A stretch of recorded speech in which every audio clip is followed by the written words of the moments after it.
What is poppin', y'all? Welcome back to the Squid Game, the Challenge, Season 2 Aftermath Podcast. I am your host, DeAndre, where we break down the games and talk to the players what really went down in the game. And today, I have the pleasure to be joined with a player that was playing. He was doing a lot of things up in there that maybe other players have told me about that I'm ready to hear from his mouth himself. But without further ado, let me quick the hype train and just get to it, man. I am joined by my friend Nate, player 265 today. Nate, was popping? Not much, man. How you How's doing? uh how's it? I'm good, good. How's everything been since the show came out? It's crazy. I mean, what else can I say? I mean, it's definitely a first for me. I've never been on a show before, and like I'm not like an influencer or social media. Like people don't know me, so Mm-hmm. it's been interesting. All of a sudden, out of nowhere, I've got like double my followers on all the apps. So it's uh it's been a trip. Yeah, no, it's a lot to handle at once. I mean, you got people popping up out the woodworks you might have not talked to in a while, and it's just a lot to handle all at once mentally as well. But that's just the life of a celebrity. Now, you a celebrity, man. I don't know about that, man. Well, I'm gonna go through your bio real quick. So you're from New Hampshire. You live in New Hampshire. Are you from New Hampshire as well? Yeah, Cool, cool. yeah. What part of New Hampshire? Nashua. It's right on the border of Massachusetts. Okay, I've heard of Nashville. I've heard of Nashville. Letter carrier. Yep. So, Uh, like, 10 years. oh wow, nice, nice. And then Aquarius, almost birthday coming up, and then you Yeah, a have couple four, months. yeah, a couple months, and you have four cats, almost 900 Funko Pops, and was once pulled on stage by Ice-T at a concert. Yeah. So, Tell me about that. 2019 was one of my friends got tickets to the Snoop Dogg concert. First time he'd ever come up here, and it was pit tickets. So we got there like 2 hours before the gates even opened because with pit tickets, first come first serve, you get in there quick. So we went in and just like made a beeline for dead center, just held onto the rail and like just elbowing people back when they're trying to steal our spot. So I can't remember the name of the opening act, but then it was like Joyner Lucas, and then Ice T came on, and I've been a massive fan of Ice T my whole life. I couldn't wait to see him up close and personal, legit from where I was standing, and about halfway through the set, he says, "Who's been down with Ice since day one?" And all these people around me, they're holding up like brand new vinyls they had picked up like on the way there from the merch booth. But I had a old CD album cover from like his fifth album, which was my favorite, and I just kind of held it up and did this. And Ice T crouches down and he says, "I want this guy on stage with me right now." And I damn near fell over. I couldn't believe it. They lifted me up over the rail, put me on the stage, and in the video, I don't know if I posted it on Instagram or not, but in the video, he actually says, "Now this is either gonna be the best moment of your life or a really bad moment on YouTube." And he's like, "I got two letters that stand for two words. What does OG stand for?" And I was like, "Original Gangster." And I spent the rest of the concert, well, not the concert, but his set on stage as his hype man, like jumping up and down like crazy, and with the mic and everything. And my favorite picture is actually we're both together on the stage at the same time doing Original Gangsta with our feet up on one of the speakers. And the funny thing is, I wanted to get a signature after it was done, and nobody told me where to go. So I was standing on the side of the stage like an idiot for like 20 minutes. Eventually, I'm just like, I can't just stand here. So I go to the back, and I look for a security guard, and I'm like, Ice T brought me up on stage, kind of left me here. So how do I get back to where I was? And eventually they got me back up over the railing, and the crowd around me went nuts, and I was stopped like 6 or 7 times coming out of the venue to tell that story. So that was my biggest brush with fame ever. That's lit, man. I gotta check out this video now, man. That's lit. I mean, Ice T's a I don't know if legend. that part's up there. I might have to add that. I know the part like me videoing, from the stage. That's up there. Hmm. Wow, that is an adventure. That is a dream of mine. Look, if I could go up on stage with somebody, my favorite is Usher. I know all Usher's albums, all the songs. I've been to his concert 3 times. I Nice. could do the dance. I dance too, so it's like we can have a little dance off. But you live in my dream now, being up on stage with one of your favorites. And so the It was 900 crazy. Funko Pops as well. Tell me about that. It's actually more like 1,000. It was 900 at the He's time. upgraded since. Okay. Yeah. So what go ahead. Yeah, Uh like originally I didn't like them. I saw them like, 2015, 2016, and they're all had this weird like muscle man pose, and I'm like, those things look stupid. That's gonna be a fad. Nobody's gonna like them. And then right around 2018 or 19, somebody got me a reverse flash pop, which that's my favorite character of all time. And it just from there it just exploded because they changed the poses and they got more intricate, and now I have an entire room dedicated to the things, and I'm running out of room. So I started attaching them to the ceiling. Hey, creative. I like that. That's It's not wild, not man. an You got to original idea, I will admit. Hey, well, I like the commitment to it. It takes time and dedication. I used to be a collector of certain cards and whatnot, but Pokemon cards, but that was growing up. My parents threw them all away, and then I just couldn't get back onto it after that. So, but That's hey, maybe awful. I'll have to start collecting some. I started collecting actually baseball cards now recently, so I have about 200 now, and I'm just keeping them Nice. up in like a little folder. So I understand the crave behind collectors. So Nate, why did you decide to apply to Squid Game, the challenge season 2? Uh, to be honest, I am not like a reality TV guy, and I know a lot of people are. Um, so um, I stumbled on it by accident. I'm a real big fan of Squid Game. Like I watched the first season multiple times, which is really not something I do, but I just loved the lore and the concept and Yoon's position as somebody who's really been put through the ringer and grow. He's been broke his whole life, partly due to his own mistakes, but just living in a position where he's got to take a chance like that and continue with it. And so I was rewatching it maybe for the second or third time, and all of a sudden the trailer for the challenge came up, and I'm like, "What is this? When the hell did they film this thing?" And so I was like, okay, so it looks like an American Squid Game, but it's not a it's a game show. So I'm like, all right. So I watched it and I got really really into it, and I was surprised at how well they did in bringing that entire like the dorms and all the game sets, and it was amazing to me how well they were able to pull that off, and then put a bunch of randoms in a room together and be like, okay, this is as real as it gets minus the death, so go. And then at the end of the last episode, I saw that QR code like, are you ready to play? And I'm like, no, no, no, no, no, that can't be real. So I scanned the QR code, and it was an application to be on season 2. And I'm like, oh. I've never won anything in my life, anything significant. I've never been picked for anything like that. I've never put myself out there for that type of thing. So it took me about 3 days to convince myself to even apply because, I'm like, there's millions of people going to obviously apply for this. There's just no way they'll take me. But then I thought about it, and I was just like, it's like that saying, you miss 100% of the shots you don't take. So I'm like, I'm guaranteed never to get on if I don't even try. But if I try, I won't be surprised if they don't take me. So I don't I don't do selfies, and I don't record myself being on camera right now. This is like a first.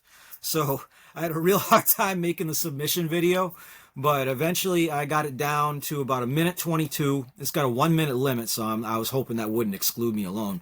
But I mean, this ridiculous video of where I explain who I am and why I like the show and everything. But I kind of interspliced it just being my goofy self. And they, next thing you know, about 6 months later, they called me.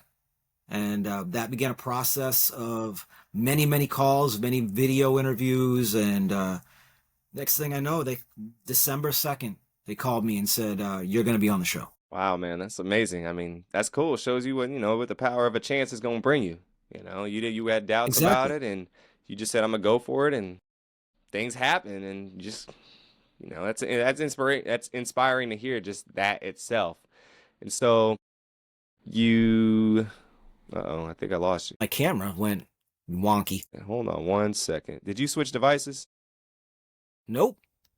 Oh, what the heck happened? Well, who? Track. That is not me. What is Wait, that? what? What is that thing? Oh my, what is going I on? didn't. How do I get rid of that? I have no idea what happened. Uh, I don't even have it hair, might let be, I think alone it's on pink. your end. Is this? Hold on. I do You're not know good, you're what. good. Oh, I look ridiculous. Let me see. Let me turn that off. Turn it back on. No, that's still me. Well, that's still whatever the hell that is. So you see a pink. You see what I see, right? Like a pink Yeah, yeah, haired yeah. computer Yeah. generated dude. Okay. Uh-huh. What is going on here? Uh, And no worries, I can edit this part out if you want me to. yeah, I'm glad this isn't like being streamed because I don't know what this is. I didn't even know you could do that. Me neither. Maybe if I refresh the page, I don't know. Maybe I can change it here. Hold on. Oh, it's not letting me change that. Okay, I'm gonna refresh it and see if it Okay, brings it no back up. worries. That's better. There we go. You That's good? better. Yeah, Cool, thank you. perfect. No, okay, no, it's all good. It's all good. I don't. Give me I don't know. Maybe it's one. because it's pouring right now. That might have something Yeah, to do with it. I don't know what happened, but that's funny. So you went through the whole process. You found out you're on the show, and it's the night before you get on the plane headed to London. Tell me what's going on through your head. A lot of I can't believe I'm doing this. I'd never left the country before. So, here I am at like 10 p.m. getting on a plane to go to England. And it was a late flight. There was almost nobody on the plane. There was maybe like 20 people. Um, and so there was no one sitting next to me. So I kind of just, I just waited it out. Like, what am I doing? And what happens when I get there? Trying to like reread the itinerary so I don't get lost and all that stuff. And then, so here is a funny story. um, I got tired and there's nobody in the seats, so I folded up the armrests and I laid down across the seats, right? And then I woke up at some point flying over, I think like Ireland or something, and there's a lot of clouds, so I couldn't really see much. I mean, occasionally I would see like a lot of grass and a couple villages and things like that. And then, and I'm just like, man, my head hurts. Like, did I hit something? I don't know what's going on. So, um, when I got off the plane, the bathroom was right off the gate, and I go to the bathroom, and then I'm washing my hands, and then I go like this, and there's a red splotch like right here. Apparently, there was something on the seat that my head touched, and I ended up with this like Mikhail Gorbachev looking big splotch on my forehead, and I'm just losing my mind. Like, no, not today, not today for this. I'm going on TV. Do not do this to me. I can't wear my hat. So, they get us. I just I didn't even have a group to walk with at that point. So I'm just following like the signs to the gate, and Heathrow is a monster. Which anybody who's been there could tell you. I mean, it's like 3 times the size of Logan, which is my closest international airport. And I think I went down like 6 hallways and then down a couple staircases and an escalator, then on a subway, and then back up some staircases. And eventually I got to where I was supposed to go. And this group was waiting for me. I was the one that was late. So they get us on these little shuttle buses and go straight to the hotel. And you don't even get a chance to breathe. Like, they just bring you in a room. They hand you a lanyard with your number on it and take everything you've got. Yeah. You feel like you're going in That's the it. pen, kind of. So, yeah, they bring you in there, you get all your stuff, and you finally get on the bus eventually to go to the dorms. Can you tell me your reaction when you first entered the dorms? Well, my first reaction was when I got up that morning, please tell me that the splotch is gone. And it was. So Excellent. that saved me because it was there when they took the pictures. So later down the line, I begged them. I'm like, hey, tell me that this thing's going to get edited out. And they're like, oh, yeah, we'll take care of that. I'm like, thank you. We're good. So when they brought us in to go to the games, I think it was about 6 a.m. where they woke us up, and we had to be already ready in the track suits with this big puffy overcoat that goes all the way down to your ankles so that people walking around in the hotel can't really tell what you're there for. And they load us on the buses, and it's so dark that the only way I could tell I was in another country was the side of the road we were driving on the highway. You can't see anything. Then we pull, I think it was like maybe about an hour ride to Shinfield Studios, which is like this big Hollywood-style film lot that they recently built. And they bring us in to one of the stages, and it's more processing. They put the squib vests on you, mic you up for the first time, and then line you up in multiple rooms throughout the process. And then eventually they're like, okay, everybody line up and go. And we all go running. It turns out to be the dorm that we're running into. And you basically just spend the next like hour or so meeting people for the first time, and like telling them who you are, where you're from, and concept of time in there. So I'm just guessing. And then I was talking to Joel, number 251, who ends up being like basically my brother in there. I've never met anybody and been like that so quickly with somebody. And we're standing there, and all of a sudden the doors open and the front man and the guards come out, and it's game on right there with no warning or hesitation. It was from I there know that's straight awesome. into the count. Yeah, straight into the counting, man. So the guards come out and they tell you, the rules. You got to pick X or O, and Mm-hmm. that's the group you're in. Tell me, why'd you pick the group you picked? Completely to chance. I was standing on that side of the room, and I looked at Joel, and he's like, "What room? Which one do we do, X or O?" And I'm like, "We're already standing here, so we just stayed with X." And it was probably the best decision I've ever made, to just not just leave it up to chance completely. My strategy was to hide from the cameras as long as possible because 2 out of 3 of the people who made it to the final in the first season were kind of like ghosts for half the season. So I was like, yeah, if I hide from the camera and I stick with my little groups and I don't make too much noise, then people won't think to vote me out, and I won't make enemies and get a target on my back. So I was like, I'll just stay at the back of everything. So when they said to make the separations, the part you don't see is that they walked everybody to the back of the room, and so me and Joel are at the back, very end of the line. Then they stopped, told us to make 5 lines on each side of the X's and the O's, and then turn around. And that literally put me at number 3.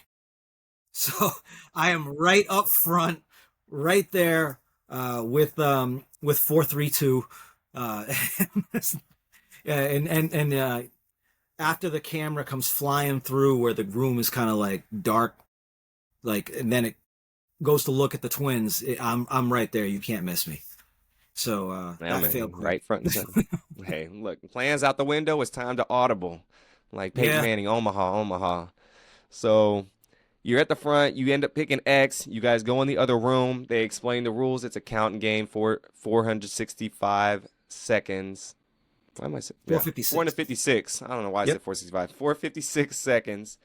And, whoever gets closest to that and without going over is the winner. How did you feel about this game and its rules? Well, they left it up to the group with each side having one twin as the leader had. So I mean, you've got a bunch of people all yelling at yelling at this twin, and apparently from what I saw, it was the same on the O side. It's like a whole bunch of people screaming until it'd be like, come on, I can only listen to one person at a time. So I'm watching this from the back of the room. I was thinking, like, is there any suggestions I can offer here? Because they don't tell you anything but that you have to count. It's completely up to to each team to figure out how they're going to do it. And Joel goes up there and he's talking about like maybe it's a math problem. In a lot of ways he's right. But I'm just like, I can't really offer anything that isn't already being said. So I just stayed out of the way. Um, I, once it got started, really all we could do is just sit down and be quiet. So we could let the two musicians that are doing the counting, do their thing and not get any distractions. It's a cool game, but I just wish that it hadn't been the first one, because I'm pretty sure all 456 players were looking forward to Red Light, Green Light, and it's not only the most iconic Squid game, but also your fate's in your own hands. Either if you flinch, you're dead. If you make it across, or you don't, it's 100% up to you. Whereas this was really letting only 3 or 4 people on each team decide the fate of everybody.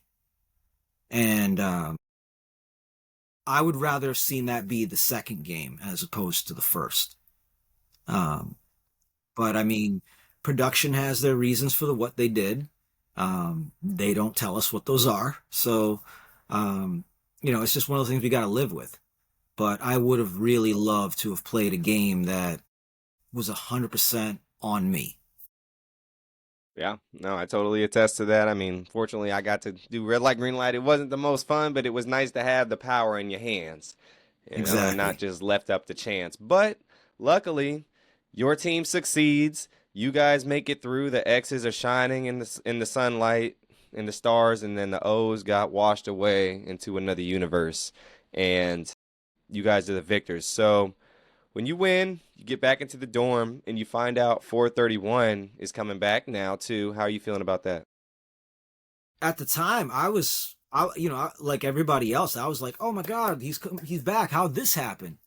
And I had a MIV interview that they didn't use, but they asked me the same question and what I thought of the twins, and I was like, well, they were the first to step up, so like that's a huge risk. That they knew right out the gate they could get eliminated, and I applaud them for that. I mean, I can't say that I would have been so quick to make that decision, but they did. Other pairings did step up, which were, that was cut, but the twins ended up getting the nod because they were the first. So when 431 comes back, everybody's like, shaking his hand and glad to see him, and all of a sudden, Jackie and another pair of twins, their squibs go off when everyone thought that we were all safe.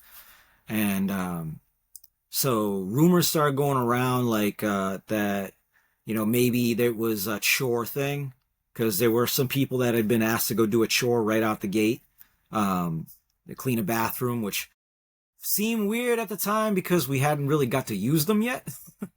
But some people were thinking that somebody they got eliminated to save somebody. Others were saying it was, the twin coming back had to exchange for, like it's either his life or three others. But until I saw the show, I didn't know that they were actively going around talking to people, asking them what they would do with the money as a means of determining who they were going to eliminate. Did Um, they ask you? no, no, they never talked to me at all. But I mean, I got to, if they had, I mean, I definitely wouldn't have had a Jackie answer. I mean, What no would knock your on answer have Jackie. been? I mean, if you got the money to live the high life, if you win the extra millions, like it's just spending money, congratulations. But that's not me.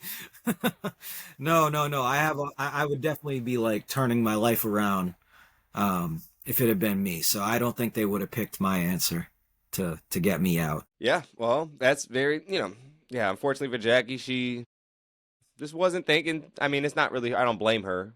She maybe she, I always say, like, maybe she was in a position where she's working 7 days a week and she just wants a vacation. She wants to enjoy her time and, spread some of the wealth around. And I don't think that's such a bad thing, But not but at all. maybe the way they took it, she phrased it was just like, oh, like, I just want to have fun and I'm not going to give to like my parents a charity and they whatever. Everyone interprets things differently.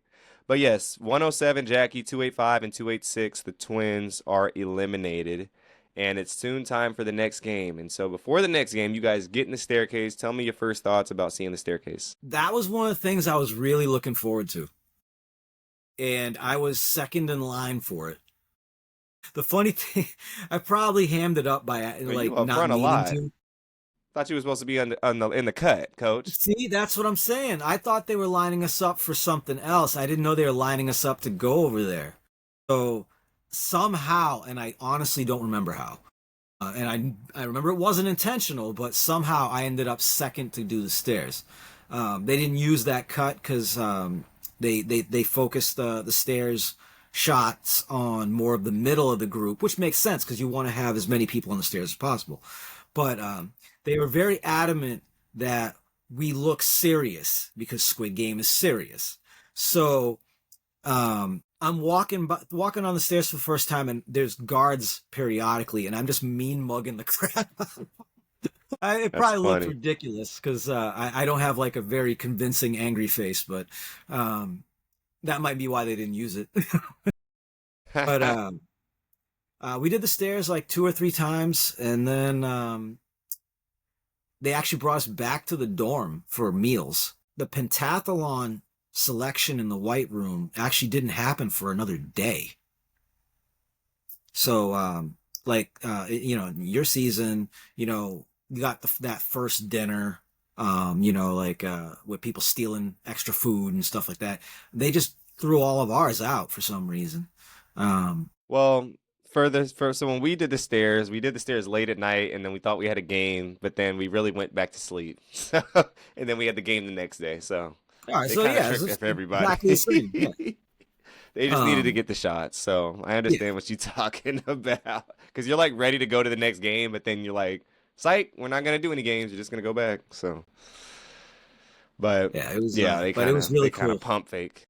That's awesome. Yeah. And so it is soon time. You guys finally go to the white room first, and you must divide in groups of 10.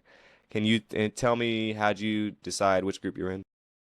Now, putting us in the white room is what threw me off because I studied every single frame of both shows. Like I was working on it for months because I didn't know if I was going, but I've got really bad luck, so I didn't want to leave anything to chance. So I studied it in depth, and I practiced all the games that were shown in both shows for months at a time. I was even eating the food. I ate that nasty porridge for a solid month before I went in there, um, and I regret it. But um, I wanted to be prepared, and in the drama, when they do the pentathlon, they line everybody up in those groups of 10 inside the circles.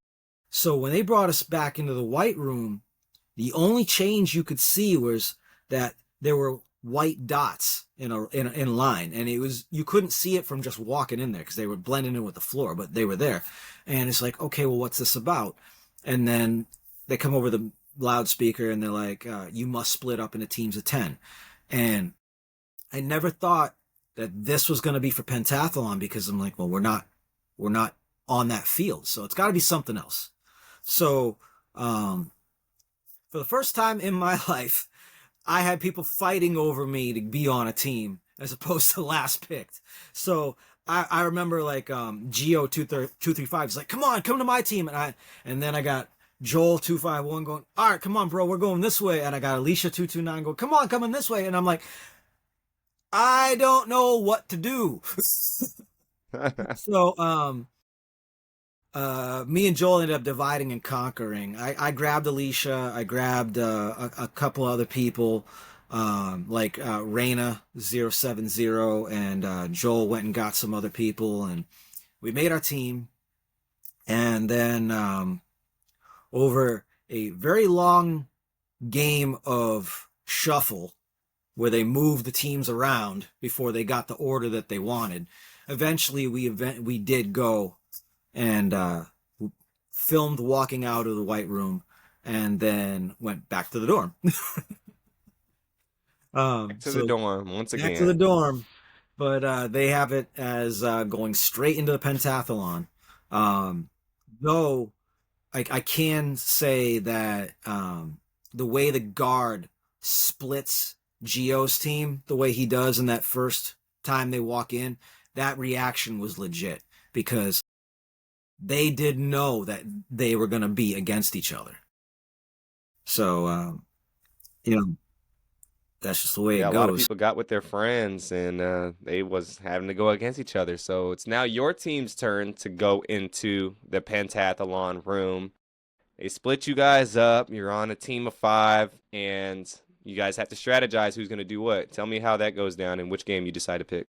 Well, first, I'm panicking because the pentathlon was like, I remember watching it at home, and I just looked over and I'm like, if I go, that's where I die.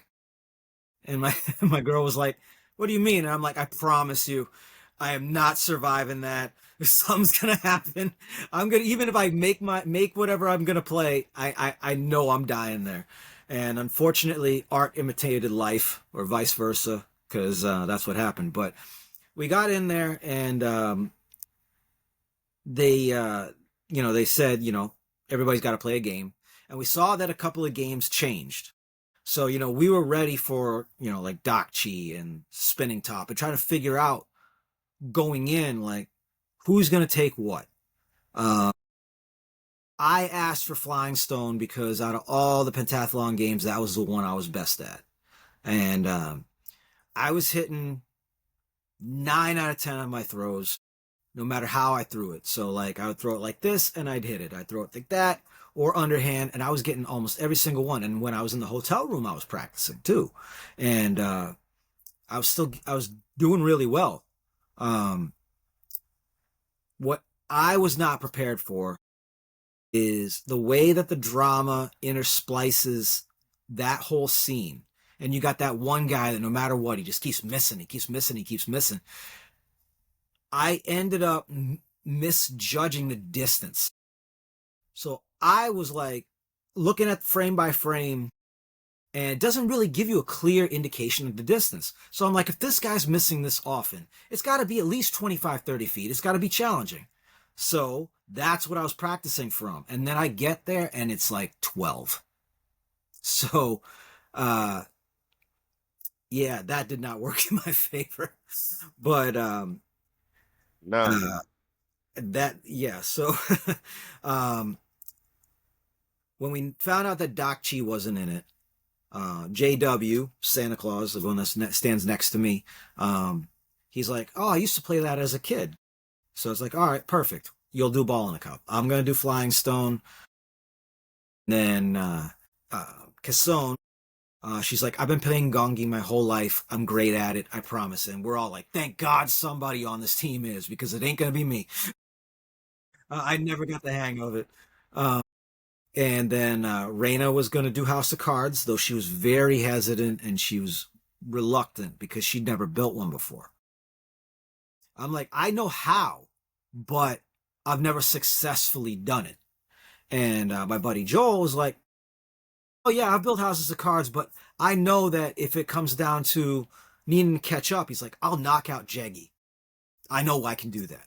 So there's a little bit of debate about who's going to do House of Cards versus Jeggy, and Reina is like, okay, I'll do House of Cards. So when it came time, they strapped us all together, and then we go, and we were in a little bit of a panic right out the gate because we tripped. You don't see that in the show, but we tripped. We had trouble getting synced, and by the time that we got up to ball in the cup, Team One had already just finished it. So we're already behind. JW starts going, and he's not quite getting it. And it was about, I think about halfway through, because it took him 13 tries. About halfway through, I was like, you make the cup vertical, because he was kind of like trying to like shovel it. And I'm like, make the cup Mm-hmm. vertical. So when he did that, he got it in like two more. And then we start moving on.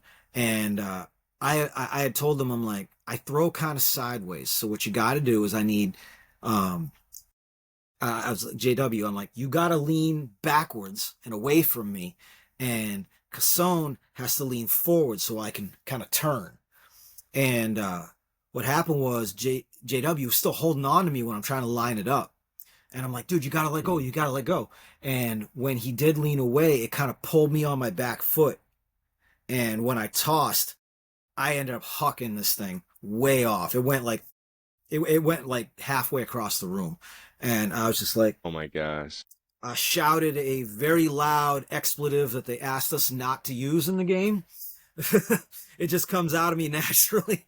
So we walk all the way. And thankfully, JW is a tall dude. He's like 6'5" or something like that. So he was able to reach and grab the stone a lot easier than I could. And we walk backwards, we get lined up, and I'm like, okay, so that didn't work. I'm going to go this way.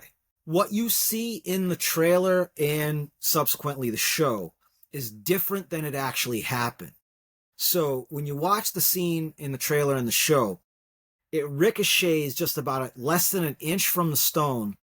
And then I'm like, you got to be kidding me. But before that, I'm hunched over doing an underhand toss. The underhand toss is actually the one that I made because I made it on my third try. It was, Okay. I was kind of like a dart throw like this when Mm-hmm. that actually happened, when it ricocheted, and I was like, my one line in the show. So now I'm forever the "you got to be kidding me" guy. But um, but yeah, that when I'm down and I go underhand, I nailed that thing because I tossed it like an egg toss, like very very gently. Um, Mm-hmm. and then we move on, and man, Kasson was like lightning because the other team finally they were struggling with Gongi a little bit, so we had a chance to catch up. And when we got to Gongi, they had just moved on to House of Cards. So I'm like, okay, we're just one behind.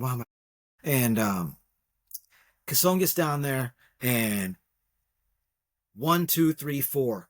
And she got an X because of the way that, not because she didn't catch one, but because um, the guard thought she faulted by the way she picked up the dice to go for level 4. So she did it again. And I mean, the entire time she was playing was no more than 30 seconds, even with the fault. Like she just knocked it out. Um, and she even did, like, they told us that we know that most people haven't played this game. So instead of having to catch them on the back of your hand, we'll let you place them on the back of the hand and you can catch them underhand. And instead, like, she did place them, but she did the overhand grab like in the drama. So like we were just like ecstatic, jumping up and down as best we could, shackled together. And then we got the House of Cards. And my God, Reina did her best. She really did. I mean, she had never built one before, and I can't say that I wouldn't have been the same way. She would get the bottom built, and then eventually she's like this, especially when about, I think, the third time her pile fell over, the other team had moved on to Jeggy. So we're like right up against it again. And she got to the top, and she let go, and it held. You needed to hold for 3 seconds. It held for one, and the whole thing went down. And that's when I see Alicia, the person I put on the team, is on Jeggy, and she missed once, and then one, two, three, done. And I just I had my hoodies, well, not my hoodie, but my jacket zipped up almost all the way because I was cold. So I was just like, I know what's gonna happen. So I unzip it, I look down, and I put my hand on Raina's shoulder, and she's about to cry, and I'm just like, nice knowing you guys. And that's the shot you see when all of our squibs go off. I was actually talking to Joel recently when I saw that, and I'm like, dude, you look like you're posing for the cover of Platoon. He's just like, the only one of us that looks like he's legit been shot. Um, Uh, so I mean, we got yeah. they all went off. We all fell over, and they didn't tell us that they overcharged the squib packs. So they didn't just like pop like most of them did in season one. These things popped and exploded through the shirts. So mine went through the shirt and up the side of my face, covered half my glasses, and then when I'm lying on the ground, it's actually like running like actual blood down the side of my face and into my ear. And that, you're supposed to stay still. I'm like trying to, Hmm. I'm like doing this because it's like getting in my ear, and I'm trying not to twitch. And eventually, when they said we could get up, I'm like, please tell me this shit comes off. So they took us out to a trailer where they wipe it off, and then like the first producer I saw, I'm like, okay, what do I got to do to go back in? And she's like, what do you mean? And I'm like, who do I got to ask? What do I got to do? I mean, like, I don't care. Put me back in. I'm not ready to go. I am not ready to go. And she's looking at me like I'm crazy. Like, well, look, like legit. Why would you want to do this again? And I'm like, I cannot be okay with going out like that after spending the roughly 4 months of my life dedicated to this is all my spare time, like getting this right. And then plus I felt like I know there were other people that took a lot more throws than I did, and pass or fail. But I felt like by overthrowing it twice the way I did, that I let my team down because I told them that. And I'm glad they didn't use it, but I'll tell the truth. I said I'm a sniper at this game because I was confident. 9 out of 10, no matter how many times I played, I was always hitting the damn stone from 25 to 30 feet. So just natural rhythm of it, just for twice that distance, I didn't stop and take a breath and think about it and be like, it's only 10 feet away. Light underhand throw, and I would have got it on the first try. And then Reina would have more time to build the house of cards. But I will say, Alicia's team was so good. I mean, even if Reina had passed House of Cards and Joel had got to Jeggy, I'm not sure we would have won because they were just so fast. And they put a 15-minute clock up on the wall, and our whole run, like when we died, was about 8 minutes. So Wow. they that half of the team, between the people I brought over and the people Joel brought over and one or two that they, friends of theirs, you know, ended up stacking literally against us. Mm. And just, you try to put together a killer team and it kills you. So, I Yeah. mean, like, I was really happy for them, but it just sucks to go home like, Yeah, no, that's a tough pill to swallow. You need a lot of water for that to yeah. get down. So, it's rough, man. At least you completed the game. You completed your game. You got to complete that, and unfortunately, your team couldn't get through it, and y'all got popped up out of there. So, when you get back to the hotel, tell me what's going through your head. Um, Man, this sucks. um, you know how it is. You have no concept of time when you're in there. All I knew was it was dark. So, riding back to the hotel, I figured out it's probably like 8, 9 o'clock or something like that. I had no idea how long we'd been up or how much sleep we got the night before. And the adrenaline is the only thing keeping you awake. Because from what I've heard from other players who have come to a consensus on the time, um, I think we only slept with lights out for like 3 or 4 hours. And then we're up for 16 plus. And it turns out that my team was the last one to go through before they cut it off. Because there was 21 teams. There's 20 teams of 10 and then one team of 8. Um, you know, when we got out, we were team 19.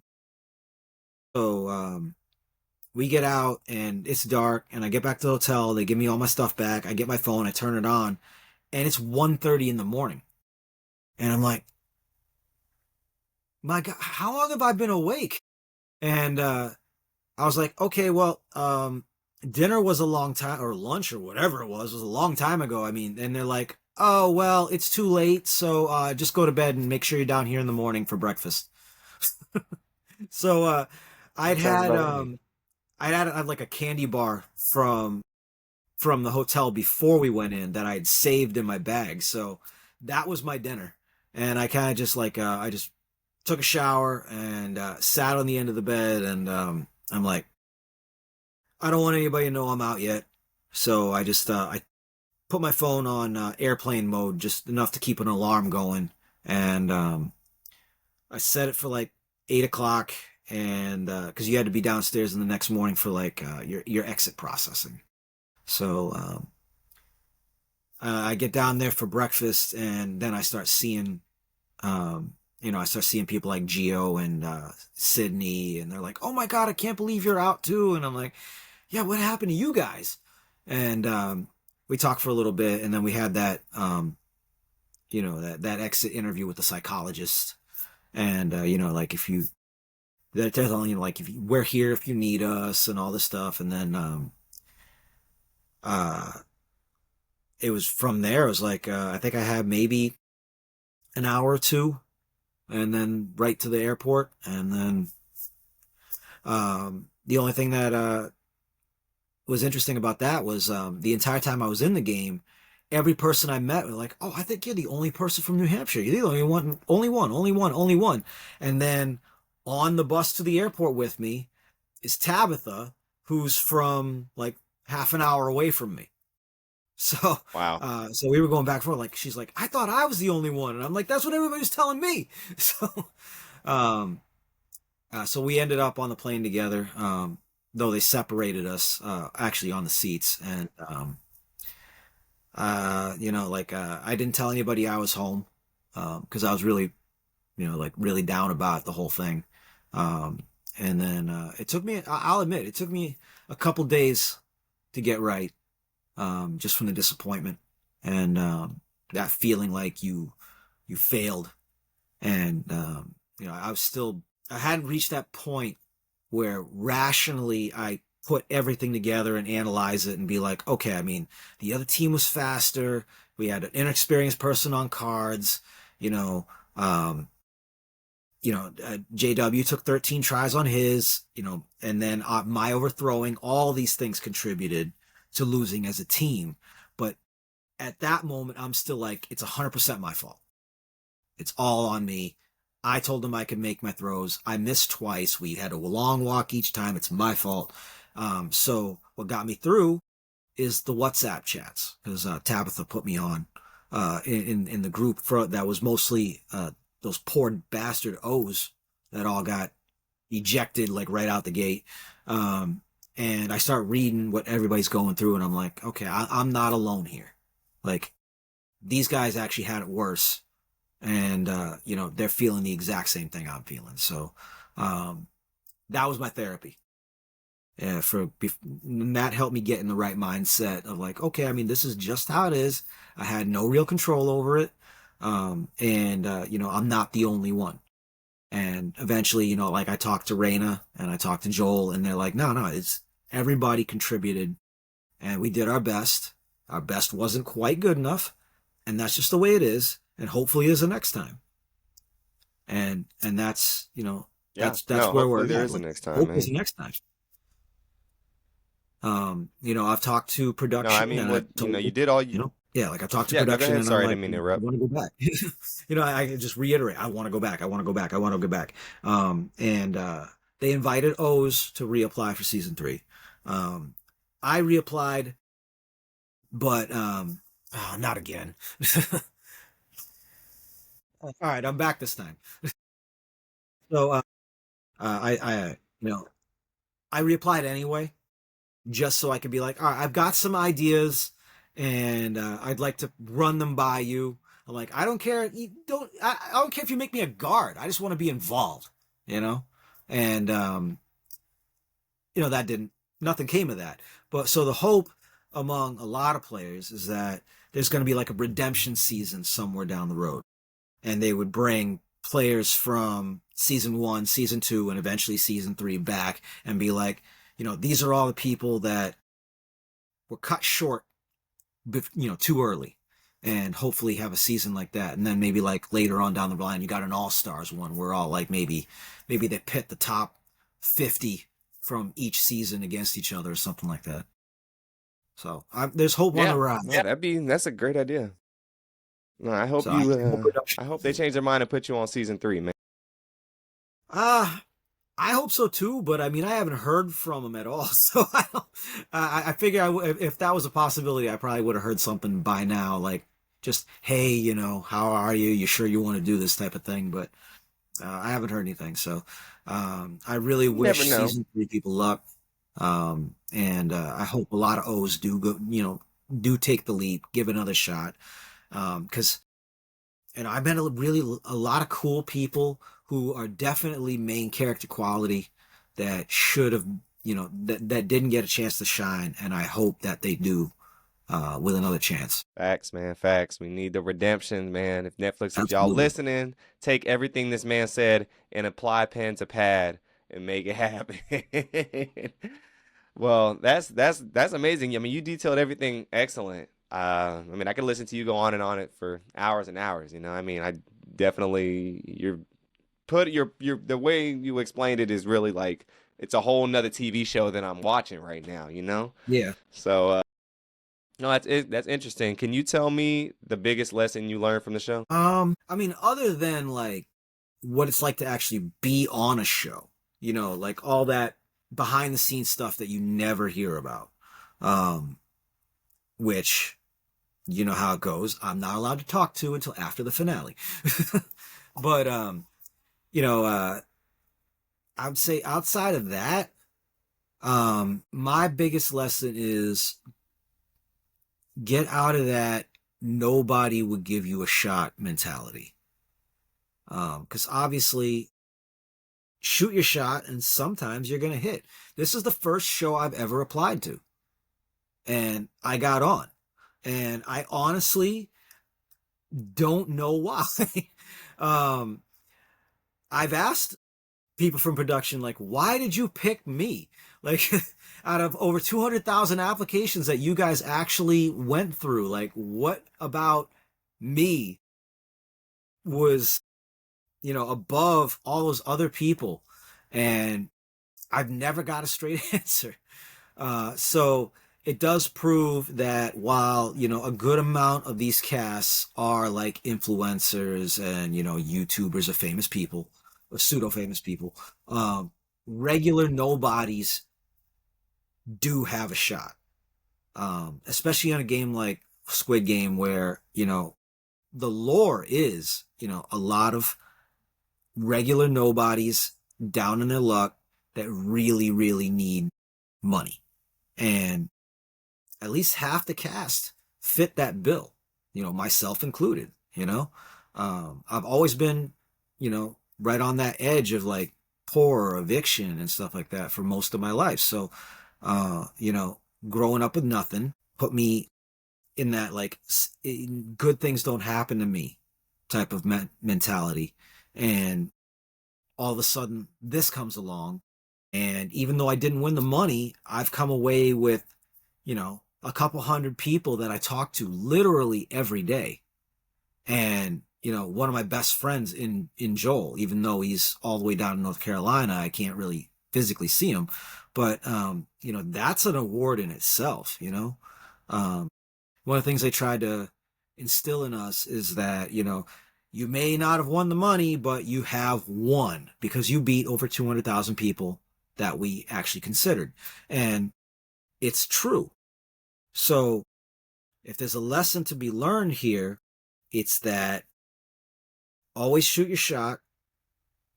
And even if you don't win, you're probably coming up with a win in another way. You know, tomorrow night in Philly, that's at the club with both casts coming together.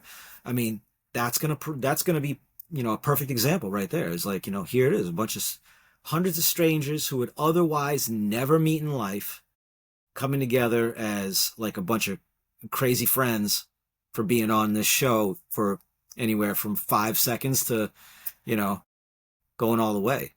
And there's a lot of love and appreciation in these groups, and trauma bonds are real. Facts. 100%, man. 100%. Well, I will be there as well, so I'll get to meet Awesome. you face to face. I'm excited about it. I'm gonna have to get my drink on, man, because it's gonna be I got I'm one gonna too, but we're I'm gonna not need cracking it open.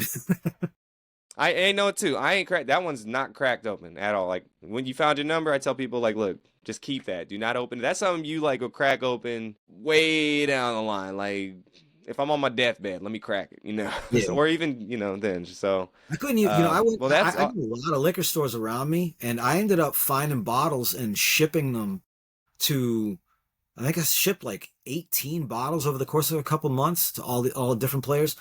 Mine had to come from Texas because mine was nowhere near here.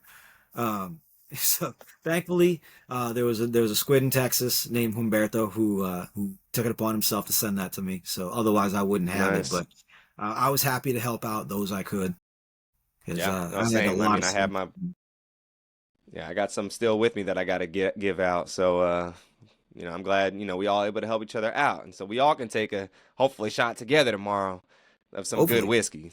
Hopefully some Black Label. They got some at this bar. I'm sure the bar got some Black Label in there. If not, then I'll just handle some Jack Daniels is fine with me too.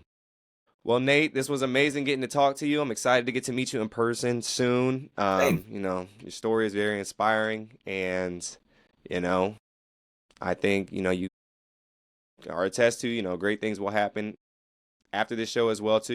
It kind of reinvigorates you and gives you that next level of energy to kind of keep the next thing happening. So, if people who want to keep up with you and follow your journey, where can they find you?